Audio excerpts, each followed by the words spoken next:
Like when you talk about your friend Tredeau.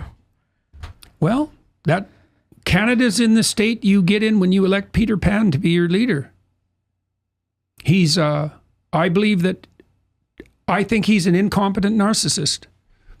I think every single word that Justin Trudeau says is a lie. I think every single gesture he makes is a lie. It's all performative. He was a drama teacher, part-time drama teacher. He was completely and utterly unqualified for the job. And he could have taken it and thought, well, I'm an idiot, but, you know, I have a name and I could buckle down and learn. I could apprentice myself. I could surround myself with great people and I could grow into the job. But that isn't what he did. As soon as he got elected, he picked a cabinet that was half women, even though 25% of the elected officials were women. It's like, well, you didn't pick the best people then, buddy. It's 2015. It's time for half of the people to be women. That's the level of thinking he's capable of. And he's scuttled the Canadian economy. We're about as productive now as Mississippi. Right, we were at parity 10 years ago with the U.S. Our housing is twice as expensive. We have far more immigrants entering the country than you do with your open southern border, right? We're slated to have the worst performing economy in the developing world for the next 30 years. He's scuttling the energy industry. He refused to deliver natural gas to the Germans and to the Japanese when they came cap in hand asking, and turned all that money over to the Middle Eastern tyrants and the Russians.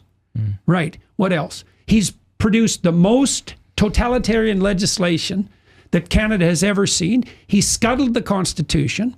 He stole Canadians' bank accounts during the trucker convoy and acted unconstitutionally, which the courts have already decided.